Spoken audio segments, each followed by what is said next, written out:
Ótimo dia a todos. Meu nome é Alisson Clay, sou aluno de pós-graduação da Faculdade Descomplica. O curso é Sistemas de Energia de Alta Potência. Vamos falar agora aqui um pouco sobre ampacidade. O que vem a ser ampacidade? Nada mais é do que um termo que se refere à carga máxima de corrente que um cabo pode carregar. O que motivou esse tema? Bem, a gente teve uma expansão aí de geração eólica muito rápida, né? E aí, em paralelo, corria-se a construção das linhas de transmissão, que um complexo de linhas, né, que não foi completado a tempo e começou a gerar sobrecarga nas que já estavam em operação, né?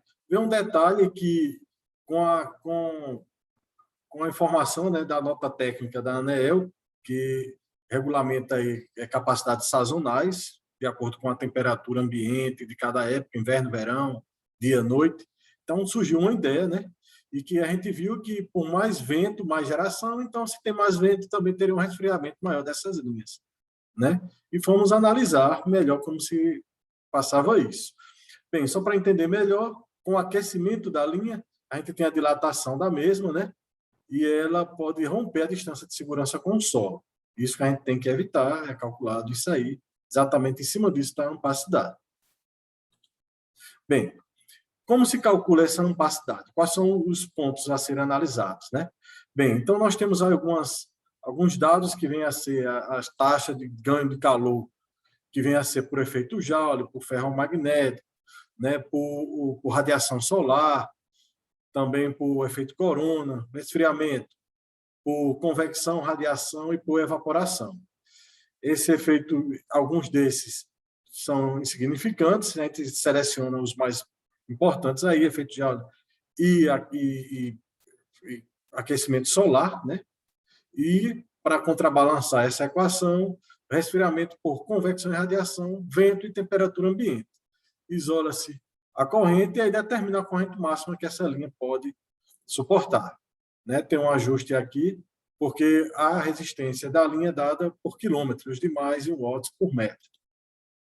Aqui é uma ilustração de como se vem esse equilíbrio, radiação solar e aquecimento por efeito Joule versus a convecção, né?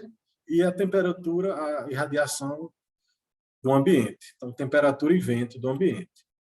Bem, como é que a gente pode ler também isso? Tem um equipamento um pouco caro, diga-se por sinal, Power Donut, que ele tem instala-se na linha, né?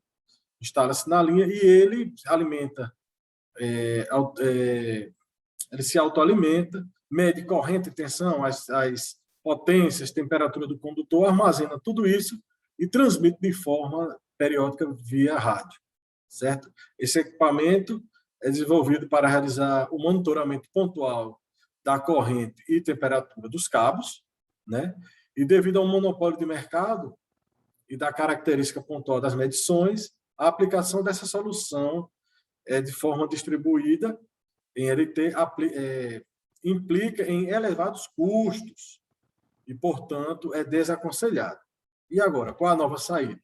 Bem, a gente foi em busca de um novo método, que vem a ser o contato com essa empresa suíça, Meteor Blue, e aí eles têm um método próprio, né, para realizar esse modelo. Não tem estações meteorológicas, tudo por satélite, né? Analisa o ambiente e calcula-se. E ele tem esse meio de resolução MOS, né, e Nowcast, são métodos próprios. Cada previsão é guardada e armazenada, e aí cria-se um banco de dados que a gente pode pesquisar. Então, entramos em contato com essa empresa e ele nos forneceu alguns dados, que foram 25 pontos ao longo dessa linha, né? A gente passava as coordenadas geográficas e ele mandava os parâmetros, mandou temperatura ambiente, radiação solar e velocidade dos ventos, de um único dia de 25 pontos. Então, aí, de 5 em 5 quilômetros, a gente mandou um dado, a coordenada, e ele mandou esses parâmetros. E também 3 pontos. Então, a gente colocou o início, o final da linha e no meio da linha, isso aí ele forneceu a cada hora por 3 anos. E a gente veio a compilar esses dados e calcular. O que a gente conseguiu no final, o que a gente alcançou. Primeiro, que a temperatura da linha não passava de 54 graus e que o cabo suporta entre 70 e 85, só aí já teríamos um ganho de 49%, né? A empresa percebeu isso e, de imediato, elevou a temperatura em torno de 46,32 e declarou isso ao ONS, certo?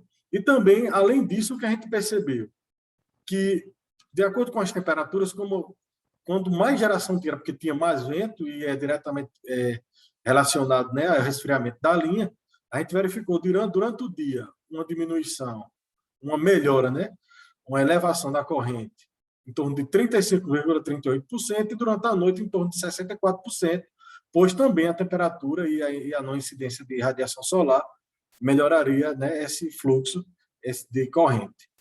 Então, a empresa declarou e certamente teve uma recompensa, né, financeira. Bem, é o que a gente alcança para um tempo curto, né? O tema é muito extenso, mas muito obrigado, viu? E até a próxima.